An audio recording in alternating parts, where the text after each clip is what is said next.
இறைமொழி பேசுதே. விவிலியம் காட்டும் வாழ்க்கை பாடம் நாள் 26.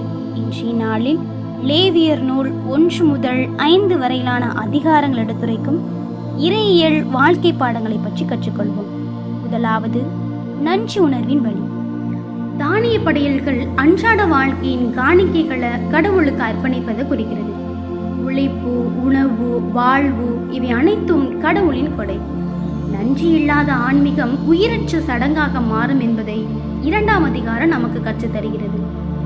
இரண்டாவது, உறவு மீட்பின் வழி.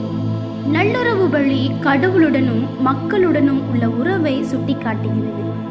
பலியில் பங்கேற்பது உறவில் பங்கேற்பதாகும். உண்மையான இறை வழிபாடு உடைந்த உறவுகளை சீரமைக்கும் என்பதை தான் 3ஆம் அதிகாரம் நமக்கு கற்றுத்தருகிறது. மூன்றாவது, அறியாமை, பாவமும் பொறுப்பும். அறியாமல் செய்த பாவத்திற்கும் பரிகாரம் தேவைப்படுகிறது. பாவம் என்பது நோக்கம் மட்டுமல்ல, விளைவும் கூட. அறியாமை பொறுப்பிலிருந்து விடுவிக்காது என்பதை தான் 4ஆம் அதிகாரம் நமக்கு கற்றுத்தருகிறது. நான்காவது, தனிப்பட்ட பாவமும் சமூக பொறுப்பும். ஒருவரின் பாவம் சமூகத்தையே பாதிக்கிறது.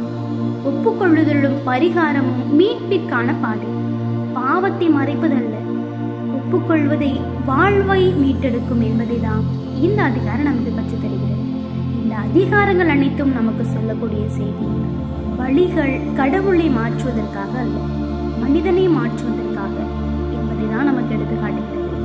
இன்றைய நாளில் இறைவன் நம்மோடு பேசக்கூடிய இறைவார்த்தைக்கு செவிமடுப்போம்.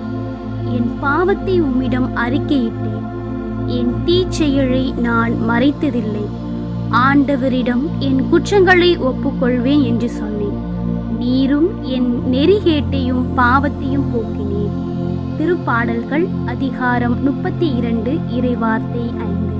இந்த வார்த்தைகளை நம் உள்ளத்தில் சிந்தித்து இந்த நாளை மகிழ்ச்சியாய் தொடர்வோம். நன்றி.